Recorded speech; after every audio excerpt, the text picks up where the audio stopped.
Hi guys, this is Spontaneity here, and I am the Ingenuity person, and we're going to be doing a pack opening. The pack I have is the Zendikar Rising. It says it's guaranteed a foil and up to 4 rares. If you're wondering why it's a little chewed up, I had went to a friend's house, not Sponty's house, a different friend's, and they had a little dog, which happened to eat some of the corner. Didn't eat any of the main part. It's also the same dog that ate my hat. But, yeah.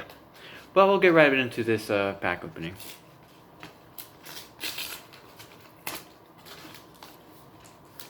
Ugh. Right here. Nice little package. I believe I've opened these packs before. I don't know if I've opened them on camera.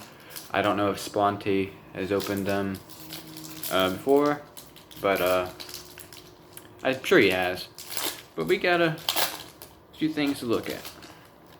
So the token, nice little plant, nothing special. Oh my. Now I don't remember whether the important card is in the front or in the back. But this is the first time I've seen this. But it's a full art, I think, for a forest, which is pretty nice. I don't know if you can play those in a game, if they're considered. You might have to have the actual card, but I don't know for certain. I have a shiny land foil. So I have the lights, not the greatest. Actually, one second. Put some more lights on. Don't know if that did much, but hopefully it did. First card we have Akun Hellhound, 1 red, elemental dog, 0/1.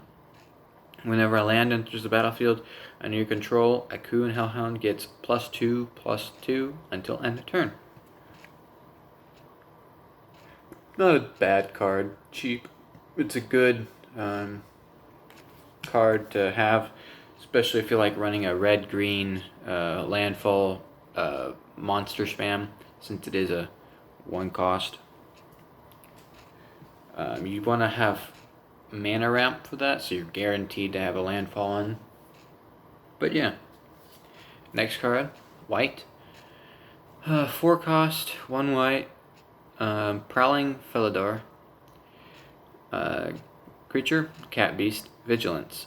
Landfall. Whenever a land enters the battlefield under your control, put a 1/1 counter on Prowling Felidar. It is a 2/3. Not a bad little card. Again, put it in white. I'd put it in white-green landfall, so you're guaranteed to have mana falling in. Tazim Raptor, 3 cost, 1 white. Flying.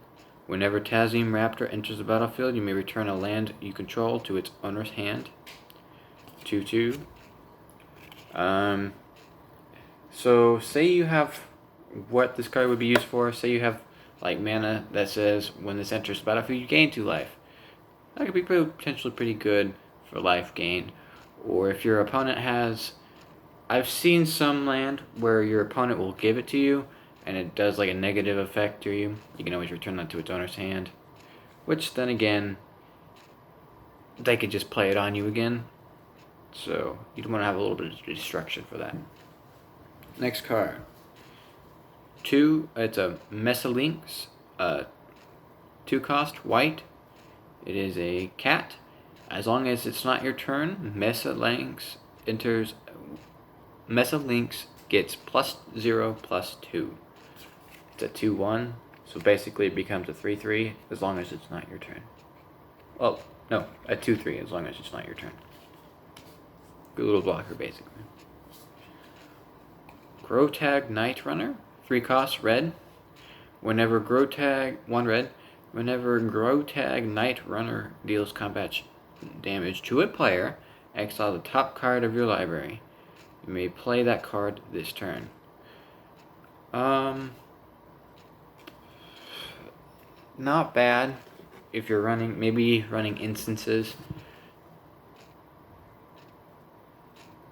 I'm not sure if it implicates that you have to pay the mana cost,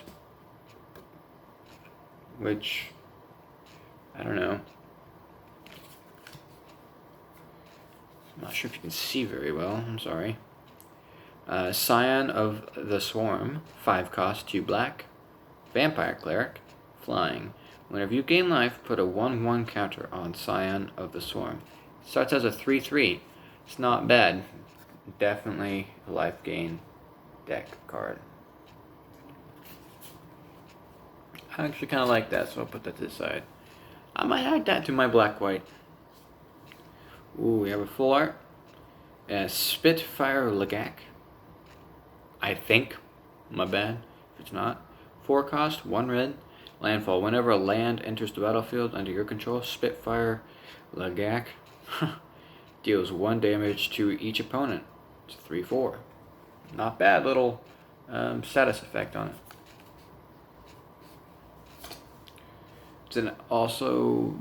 It's just, never mind. Merfolk Windrobber, 1 cost. Creature, Merfolk, Rogue, flying. Whenever Merfolk Windrobber deals combat damage to a player, that player mills a card. Sacrifice Merfolk Windrobber, draw a card. Activate this ability only if an opponent has 8 or more cards in their graveyard. So, as Sponty and I have mentioned, I have a blue-black graveyard mill deck. It's actually really pretty good. I would potentially splice this in if I found something that this needed to be in. I'll put it there because it's a decent card. Iridescent Horn Beetle, 5 cost, 1 green. Creature, Insect. At the beginning of your end step, create a 1/1 green insect creature tokens for each 1/1 counter you've put on creatures under your control this turn. So this would be pretty good with 1/1 counter decks. So I would splice this in a white-green because white typically has a 1/1 counters on them. Green has a ton. And then you would, so you could, it'd be like basically if you can get infinite 1/1 counters on all your stuff, you can have infinite green insect creatures. So, not bad. We have a rare here, Aura Skyclave Hierophant. It's a 4 cost, 1 black, 1 white. Legendary creature, Core Cleric. Lifelink. Whenever Aura Skyclave Hierophant or another cleric you control dies, return target cleric card with lesser converted mana cost from your graveyard to your battlefield.